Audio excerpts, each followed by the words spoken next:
I'm happiest in the saddle. A fellow sportsman. I am an FBI agent! Great Scott! What do you say we cut the chit-chat? A-hole! Dogs and cats living together. Mass hysteria! Come with me if you want to live. Hello, and welcome to Retro Ramble. I'm Charlie McGee. I'm George McGee. And this time, dear Ramblers, George and I are rambling back, doing a Retro Ramble on Danny Boyle's 28 Days Later. Is that right, George? Yes, it's been 23 years later, not 28, but obviously, yes, we've got 28 years later coming out in a couple of months, I'm going to say, at the time of recording. And so, yeah, it's for some people, it's always a weird time frame, those sort of early 2000s films. Everyone's like, oh, it's not that old. And yes, it is. So 2002. So yeah, we just thought it'd be a little bit different. Usually we reserve the horror films for Halloween, but that only limits us to one horror film a year. But yeah, I think it's a very interesting horror film, and you and I are like the sort of more intelligent, in-depth horror films rather than the cheap thrills. Agreed. And I think we will get into first memories. We'll obviously touch on the other sequel that is related to this, and obviously the actors who are involved. Maybe there'll be some coulda, woulda, shoulda. I'm sure we're going to get right into the production chat. Is there anything else that listeners need to be aware of, George, before we dive in?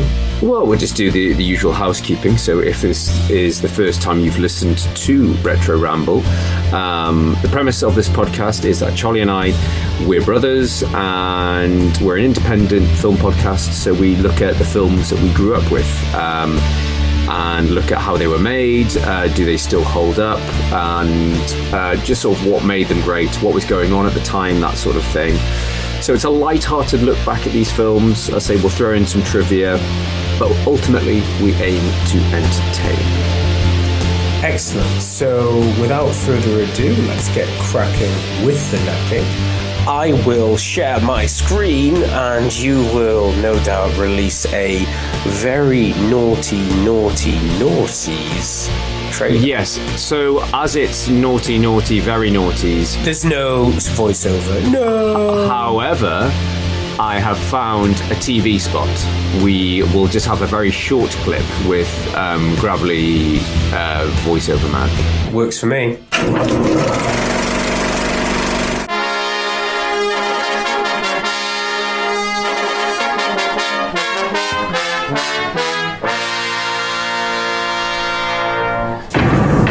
In the blink of an eye, the virus struck.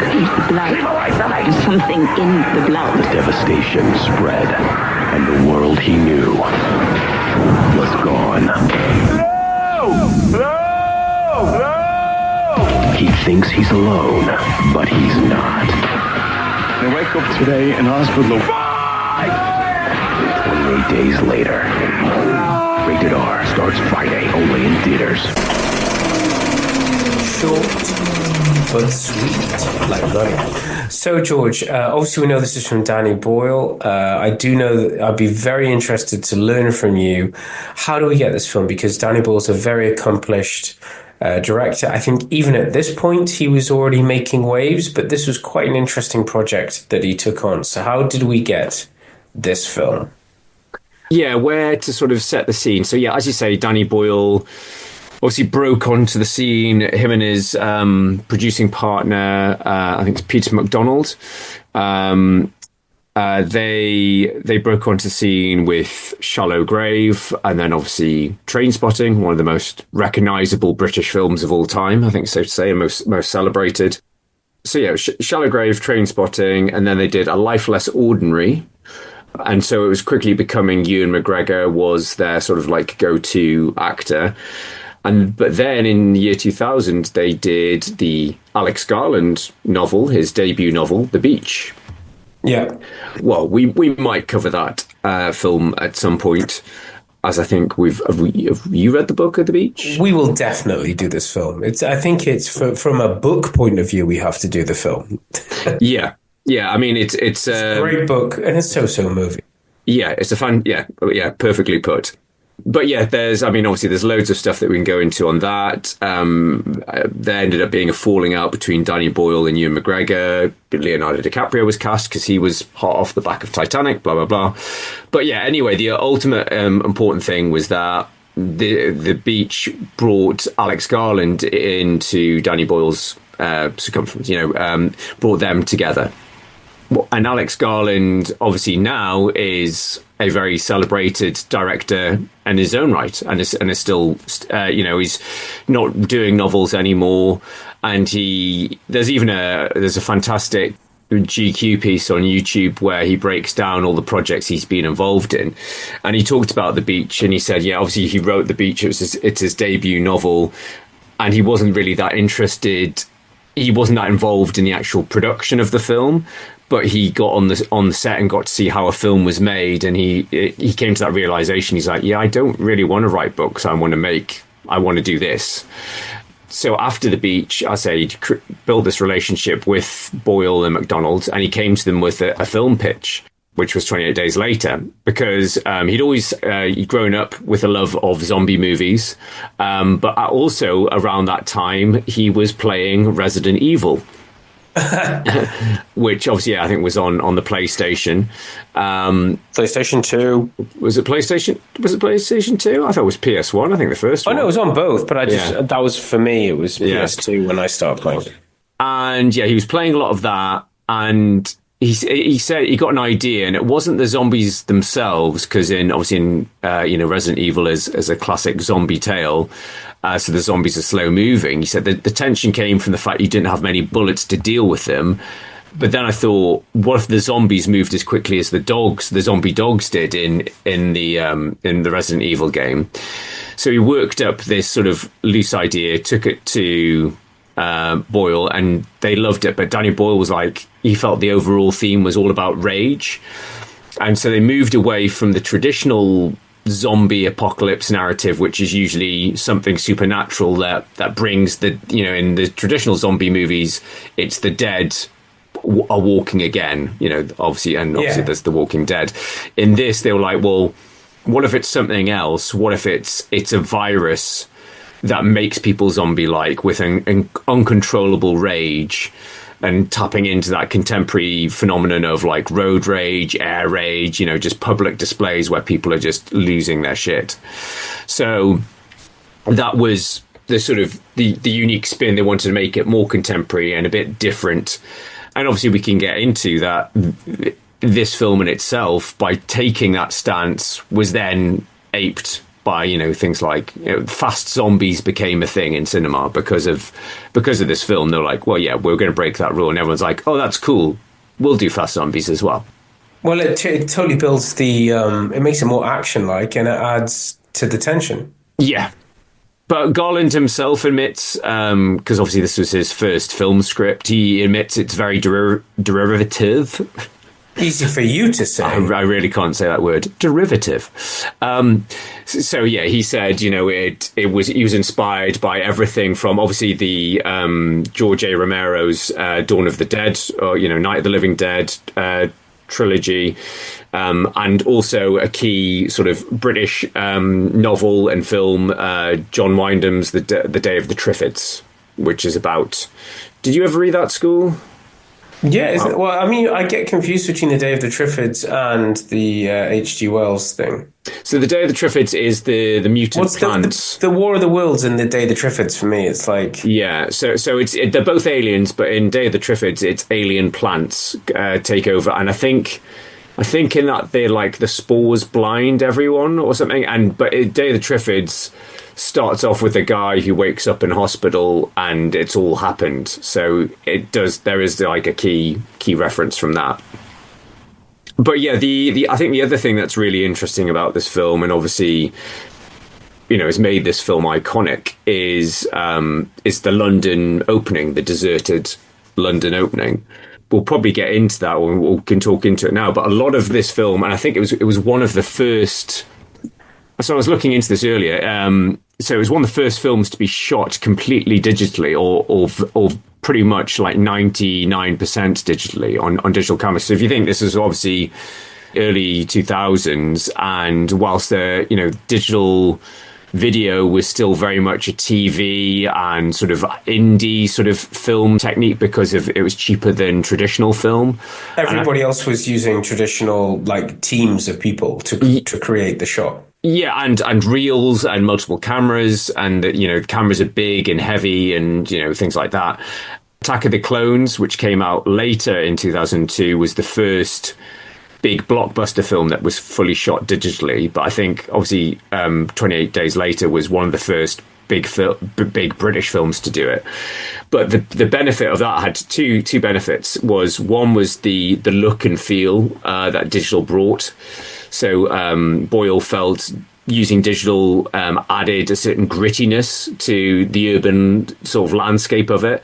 And it also felt that, he said, the general idea was to try and shoot as though we were survivors. So it's almost like slightly documentarian sort of type thing. Yeah. But the DP, the director of photography, Anthony Dodmantle, also said that when they played with stuff at certain speeds on a traditional film camera, it would give you a really nice smooth slow-mo. But when you do it on digital, it offered this brittle sort of hectic staccato shutter effect that just again made it very otherworldly and a bit jarring and ramped up that tension. So when the zombies are running, they're ramping up the speed of the shutter and stuff like that, and it's just a bit discombobulating, it's a bit disorientating. But it also made sense from a logistics point of view. So especially with all the stuff in London, when they're having to move quickly, filming around some of London's most famous and busiest landmarks. And they were basically filming, I think, at 4 a.m. before, I think the phrase they used when people had gone home from clubs and before other people started work, they had this narrow window to dress the streets with rubbish and what have you, and turned over buses and quickly get a film crew in. And Andrew McDonald said that some of the scenes wouldn't be possible using traditional film cameras because they take so long to set up, saying, we could literally be ready to shoot with a 6-camera setup within minutes. And with 35mm film, that just would have been impossible, just to set up a single shot. So, again, it just made things a lot more nimble and fast. And it's crazy. The locations can't be duped. You know what you're looking at, and that adds to it. Yeah, absolutely. And I think that's the thing, personal thing for me. So I suppose just taking a side jump to first memories. So when you used to work in London. I did. I worked and lived in London for 7 years, and I worked there for over 10 years in total. And I worked, in central London. So, but at the time when I saw this, I just started at uni in Manchester. And I remember, I don't think I saw this at the cinema. I watched this on DVD with friend of the podcast, James Glendinning. So I think it was when I was back over the summer, we watched it in the games room. But yeah, so it's taken on a different, even though obviously, stuff like Houses of Parliament and Piccadilly Circus are, are fairly recognisable. Even the smaller bits, I was sort of recognising it all. So yeah, it took on an extra sort of level for me with that familiarity with London. But it's amazingly done. And I think at one point there's the scene where they said they wanted to put that double-decker bus right outside Downing Street, and the local council said, no, you've got to put it further down the road. And then when they turned up with, at 4 a.m, they said no one from the council was there. So they're like, fuck it, let's just put it outside Downing Street. But this was filmed, obviously it came out in 2002. They were filming and they did the bulk of the London filming just before September 11th. Oh yeah, because they filmed during. Yeah, and they filmed. They filmed during September 11th. But Danny Boyle said, crucially, they'd had all the London stuff in the can when September 11th happened. He said because otherwise they would have got. And he said it's crazy to think that we could dump a bus outside, a smashed up bus outside Downing Street. He said you wouldn't even get that. Because of stuff like September 11th, that would never be a possibility. So yes, they were very lucky in that respect. But I think in some ways, obviously, the parallels of like the murals and stuff, I think, were a little bit hard hitting because of the proximity to September 11th as well when the film came out. Yeah, the missing people and stuff. Yeah. But obviously, it's taken on another resonance to us all because of the pandemic. Well, yeah, I mean, not so much the shut down streets, but yeah, I think it's also, I'm watching Last of Us as well at the moment. Obviously, played Last of Us a lot, and that is something that borrows a lot from this. Like the fact that it's a non-zombie type thing. Because that's a fungal, isn't it? It's like a fungal strain. A fungal strain, which on a tangent, I actually do think the series has added another dimension to that the game didn't spend time on. But fast zombies, to bring it back to this, something that is it World War Z would do quite badly, I think you could say, in comparison to this, like how not to do a fast zombie film. Yeah, and obviously there was Zack Snyder's Dawn of the Dead, which was his remake, which was, I think, 2 years after this, and obviously that put Zack Snyder on the map for good or for better or worse. But it was no Shaun of the Dead. No Shaun of the Dead, which was a love letter to which would take us back to slow zombies again, but also inspired another fan of Resident Evil. So, yeah, I mean, also, can I shock you? I think I watched this with you on DVD. I can't say it was with James Glendinning or not. What I can tell you is that for whatever reason, maybe I was making a sandwich or chasing badgers away from the games room, but I missed the monkey lab scene. The first scene I saw of this film, because it sticks in my head, was Cillian Murphy walking around the streets of London. I think I walked in, or whether it was a VHS, it wouldn't have been a VHS recording, it was DVD, but like I only remember this from like him waking up in hospital, so I missed that.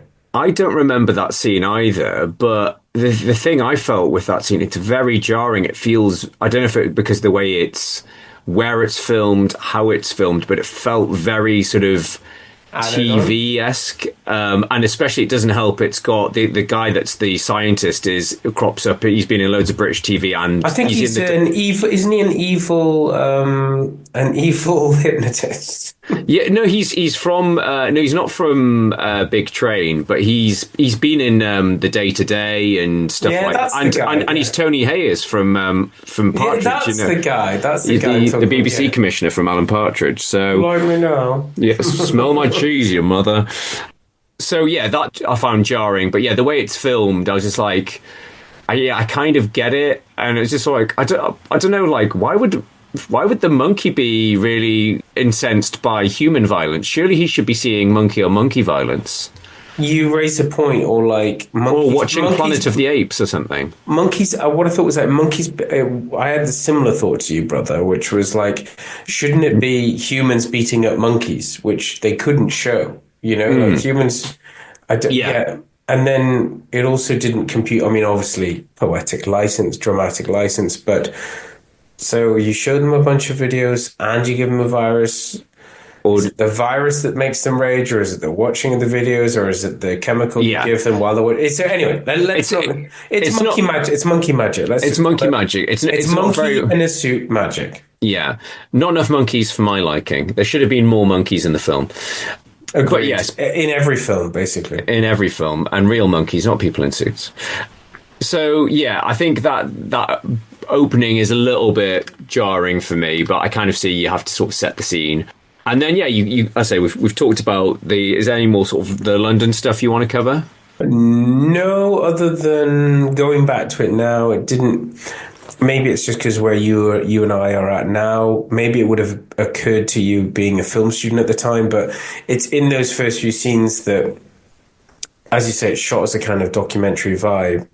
But then there's a few scenes where I'm thinking about the budget. It's a very low budget film, but a very well made low budget film. Yeah, I think that's the magic of Danny Boyle. Which is what I was going to go on to say, which is like to do what he's done because it's so stylistic and there's use of music and they are great shots. Like how to show an entire panoramic cityscape completely silent. Obviously, the audio's added later, but like picking the right moment and the right time, probably making early evening look like early morning, vice versa. So some really good cinematography for me. Yeah, no, I've made a note of that. And yeah, I think it's definitely a Danny Boyle thing, and I think there's a point there that I hadn't really made a note of. But yeah, his music choices in all his films, he has his films have brilliant soundtracks, and they have a certain kineticness to them. But in this, there's a lot of small human moments.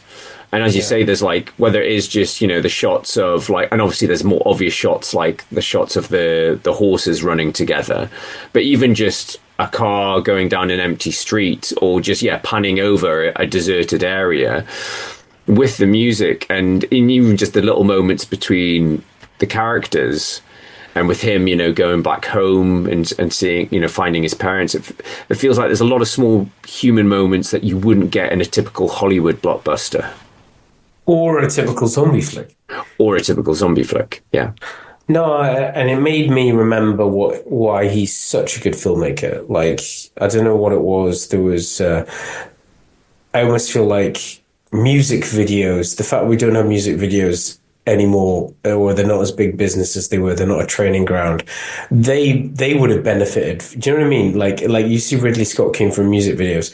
Some of the stuff I see him do, it looks like, oh, did he come from music videos in the 80s? No, he's from a different generation. But you know what I mean? It's like, I don't want to jump too far ahead, but that whole scene at the end in the army barracks, like where Cillian Murphy's on the roof and it's raining and there's light and there's like, it's a brilliant bit of cinematography. Like there's passages in this film where it feels like a documentary, and he's taking you in and away from the camera, and you're looking at from the camera's point of view, from the audience point of view. It's like there's so much clever stuff that he's doing, and I don't think he's doing it to show off. I think he's doing it because he wants to do something different. I think he is very good at I say doing heightened tension and dealing with really interesting concepts, but I say pulling out those great performances and human moments. And you think, Cillian Murphy's a huge star now, but this is one of his first, film roles. And the same for Naomie Harris. Obviously, she's, I wouldn't say she's a huge star, but obviously she's a much bigger star off the back of, things like Bond. Brendan Gleeson feels like he's always been there. And he's doing a very good Cockney accent in this. Yeah, that was one thing that I forgot about. Because I remember him being in this, and I remember his story arc and stuff. But yeah, I was just like, oh, that's actually a pretty decent Cockney. Did you not have the same conversation in your head that I did? I was like, why wouldn't they let him do Irish? It's like, well, you can't have two Irish-speaking guys in the same film based in London. Oh, okay, which one of you can do the best Cockney? Yeah, it's Brendan. Ray Winston isn't available. Can we make you look like Ray Winston? Oh, God, go on then. He's such a good actor, though. Brendan Gleeson. Yeah, oh my God. Just like, what do you want me to do? Do you want me to do nice cuddly dad? Oh, completely psychopathic monster.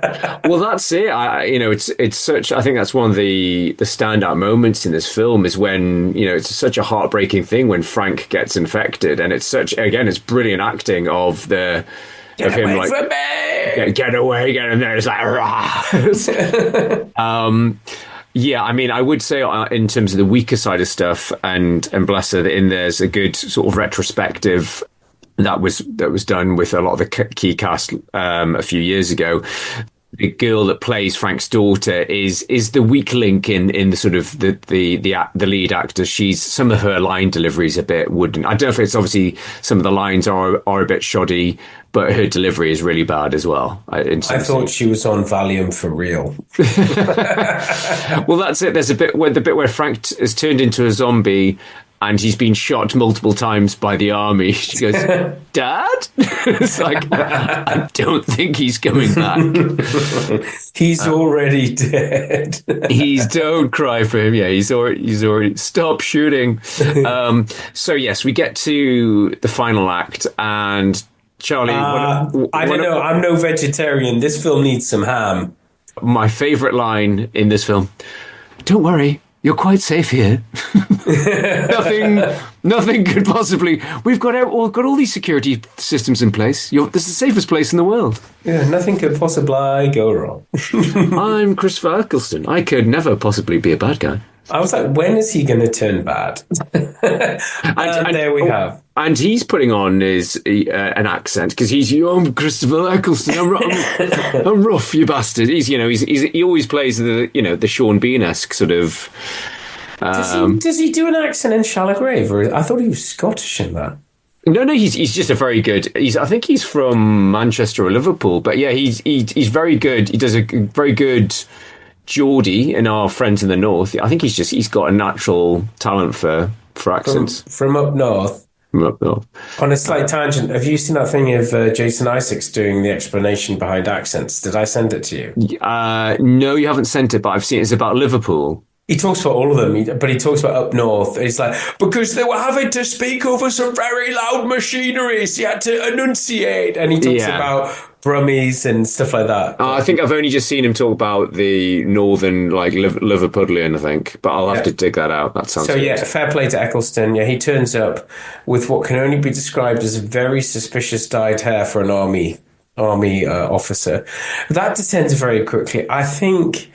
I don't know why that scene sticks with me, because the rest of the film is a chase, typical chase movie. Where are we going to go? Let's go here. Oh no, more monsters. It's the rest of the film is I wouldn't say by numbers, but it's you know where it's going. I wouldn't say it's predictable even, but then there's this thing, I guess you call it the beginning of Act 3, this bit with the army barracks. Suddenly other characters come in and you're like, something's not right. Something's going to go wrong. And it's like, something's not all it's cracked up to be. And then it's like, I promised them women. Yeah. Okay. Well, that's sort of like, beware the evil cockney. There's another great line when they're like shooting the waves of zombies, like, and one of the soldiers like, I got one. He's like, what do you want to sweet? Show 'em you can. Yeah. Yes, it's nothing. We are perfectly safe here. We've got lots of food. Everything's great. We've got hot water. Oh, we're just a bunch of actually pent-up rapists. What, you mean the bit about how this is the answer? How this is salvation? Yeah, we're rapists. Sorry. Yeah. We needed a better hook than we are rapists to get the women. Yeah, the women. I promised them women. Yeah. And that's it. It is. I was saying when I watched this last night, my wife was like, did you have any bad dreams? Was it scary? I was like, oh, well, no, it's a classic horror film that it's not the real monsters to be scared of. It's humanity itself. We're the real monsters. We're the worst things in it. So what did you dream about? Just Christopher Eccleston? Just Christopher Eccleston. just critiquing my eggs. Yeah. Or a naked Cillian Murphy gets totally bollocks 2 times in this film. Yes, he's a little Cillian. But yes, he goes full zombie mode. Obviously, those parallels are right on the nose of him just going psycho at the end, covered in blood. Yeah. Well, let's talk about that, because I think I read, and I don't know why I thought, but I was like, is this got a happy ending or is it not a happy ending? And so, yes, let's talk about the ending. So this is one of the things I remember, and I was really confused by, because when I watched this on DVD, we were in the era of DVD, and what were DVDs great at? You had the occasional alternate ending, and it was deleted scenes, or skip to a death scene if it was Jason X. But a very niche feature. But yeah, I was always intrigued by the coulda, woulda, shoulda of an alternate ending. I remember Die Hard with a Vengeance has a very different alternate ending. Blade has a very different. I think we've covered that in our episode with the jelly blood monster. But yeah, I remember watching the alternate ending, and this was the original ending, I think, that Alex Garland wrote. And so yeah, basically, Jim is shot by evil Christopher Eccleston, shot in the stomach. They escape the grounds, and then they end up in a hospital, and because Selena is has a medical background. She's trying to save him, trying to get the bullet out, and he just dies in this abandoned hospital. And her and Hannah walk out the hospital, and then it just ends. It's a really bleak ending, and they filmed it and they tested it, and Alex Garland said it tested really badly, not just badly, but really badly. So yeah, they also, but they were given the budget because I think they ran out of McDonald's said they ran out of money after they filmed that scene of them escaping. So he said they run out of McDonald's. Run out of McDonald's. But yeah, he said that I think they were given enough budget to do the two endings. So they filmed the happy ending, the one in the country house in the Lake District. I mean, you do see a glimpse, I think he's having a bit of a fever dream of him in hospital again. Yeah. So they use a little bit of that original darker alternative ending. But the one thing I noticed with the happier ending, and this is me probably being the film geek, is that happy ending is filmed in traditional film. It looks really crisp and clean, unlike it's not on digital film. And I don't know if that's intentional to say, oh, everything's happy and rosy, or it's just they couldn't get any of the digital cameras at the time. They just decided to film it traditionally. So you think there was a break that got more money, or they? Yeah, there definitely was, but it was just, I think it's interesting that, one of the alternate endings is shot in a completely different format. So did they, when this was first released, what did people get? So they got the happy ending, but then in America, at least, I think it became such a phenomenon and bigger than they expected it. To gain a bit of extra traction, they released the alternate cut as well in cinemas, I think. All right, so they did have the happy ending when they went to the cinema. They got extra money or something. Yeah.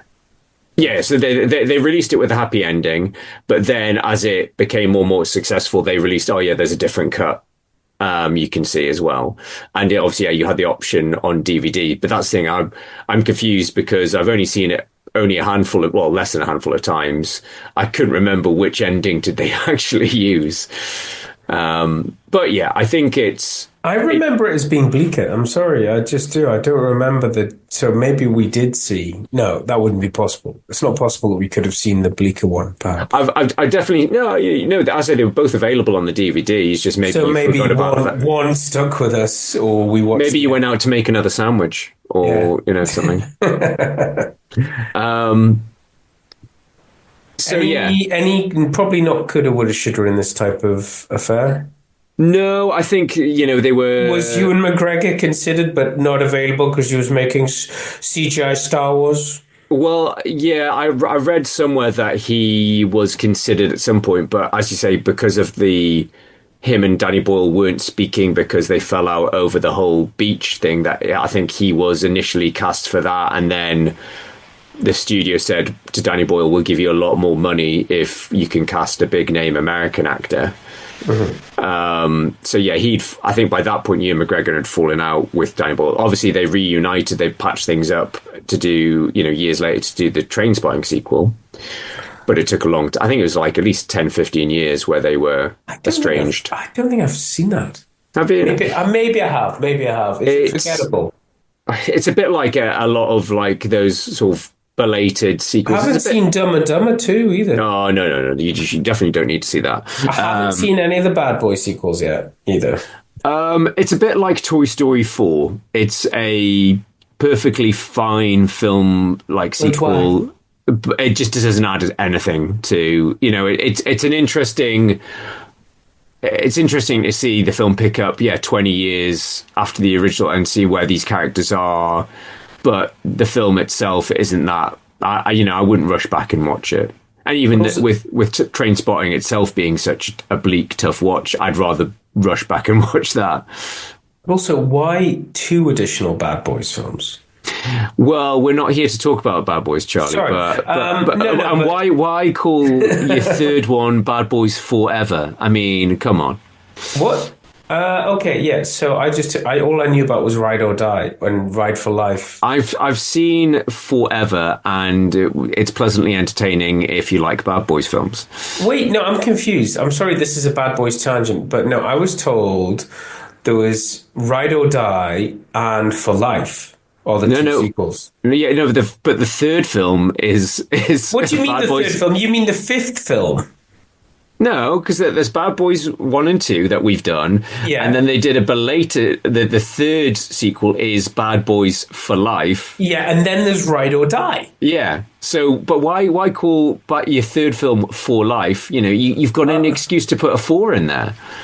Oh, but they just call it. I thought it was. I haven't watched either of them. I thought it was Ride or Die, and then it was For Life. I thought no, For Life, and then Ride or Die. Oh, right. Okay. Anyway, that's the Bad Boys time.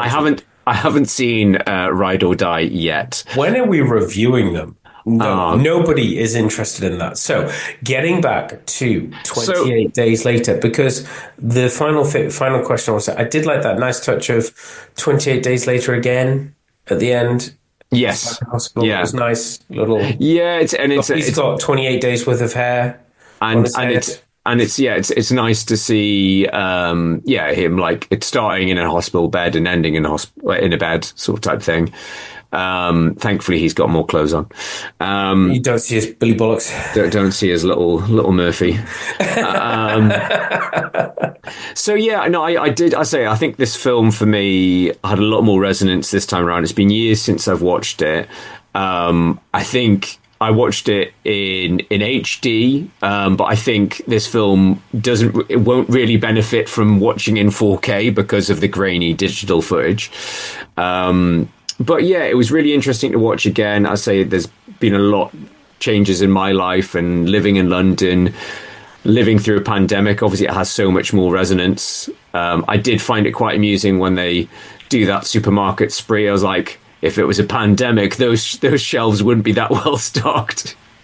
Exactly. It's weird how that supermarket. I did think that as well. Why isn't that place hasn't been rinsed? But yeah. But then obviously, yeah, we have the sequel that I believe I just did a scant bit of research on it. I would like to go back and watch the sequel because I remember it is that sort of Hollywooditis of let's make it bigger, amp up the sort of tension. It's got bigger budget. It's got early sort of stars in. It's got Jeremy Renner, and I think Big Idris is in it as well in a smaller part. And you've got Robert Carlyle. I really enjoyed that. I saw that at the cinema. You know, when you see it at the cinema. And well, that's I definitely went with you. Did I see it with you? I wouldn't be surprised. I definitely saw it at the cinema. So maybe we did see it. Yes, we did, because I think we did see it in London. So it's a bit weird seeing London being shot. It's like, when we get out of the cinema, Georgia, they're going to be zombies. Yeah, I my only gripe with that film was the sort of narrative device of Robert Carlyle's zombie is a bit like a Terminator. He just keeps cropping up, yeah, and keeps following them. Is he a clever zombie? No need. But I think Danny Boyle was busy making Sunshine at that point, so he only executive produces it. And Alex Garland, I don't think had any involvement in the writing of it, and I think he didn't want to be involved with it at that time. It's a good action flick, though. Yeah, I definitely want to go back and revisit it before 28 Years comes out this summer. I'm also just intrigued to go back and see, more of, after watching the Alex Garland interviews, watch more of his films because they're brilliant, of like Ex Machina and Annihilation. And I still haven't seen Civil War. And I really want to. I think we should probably do that on a recent. Yeah, well, because we haven't done one, and I really want to see it. And I don't know, there's something else in the air that kind of makes it seem more prescient. And he's also got a new film, Warfare, which is supposed to be brilliant as well. But yeah, I'd like to go and revisit some Danny Boyle films as well, because again, as you say, you forget how talented and how versatile that man is. I'd like to go back and Sunshine. Yeah, I'd love to go back and watch Sunshine again for its massively talented cast and amazing sound design. And yeah, it's been a while since I've seen Slumdog, and maybe not see the one with James Franco stuck under a rock for an hour.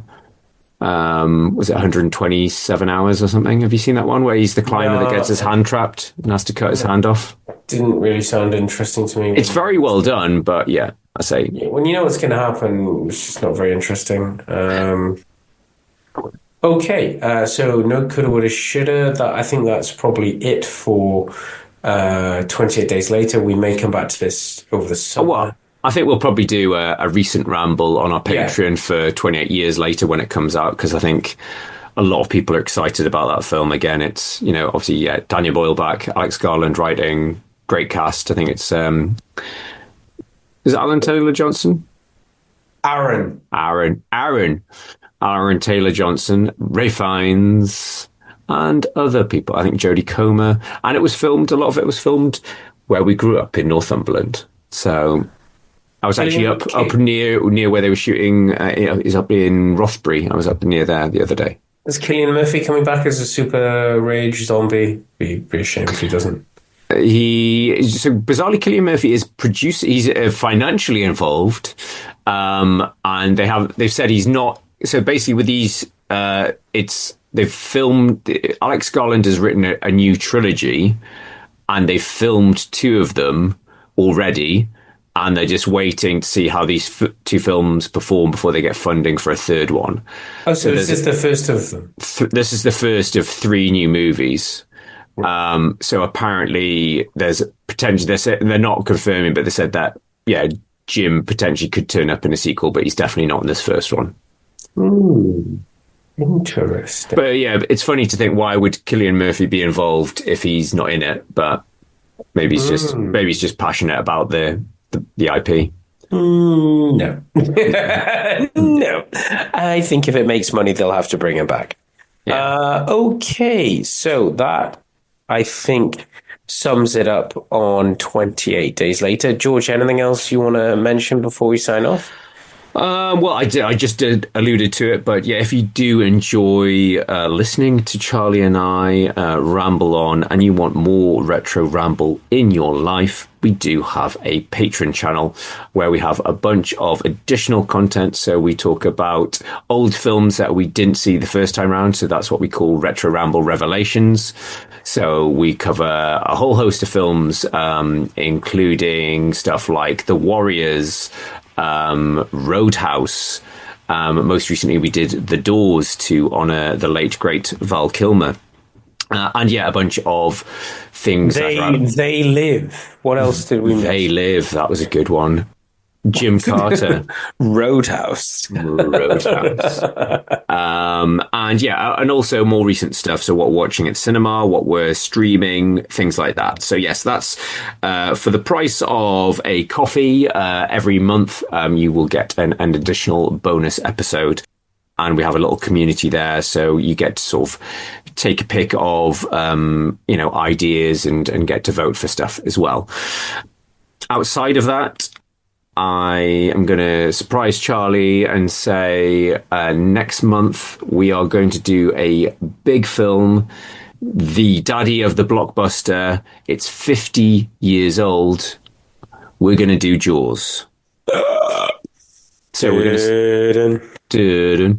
50 years. Well, that's an amazing time. The first ever blockbuster. Yes, the first summer blockbuster. It's 50 years old. So yes, we're going to do another horror film. Whether we do it back to back with Deep Blue Sea, we just don't know. Head is like a shark's fin. The 2 greatest shark films ever made. Oh my god, Jaws. Oh my god, Deep Blue Sea. Yeah. I think I need more prep for Deep Blue Sea.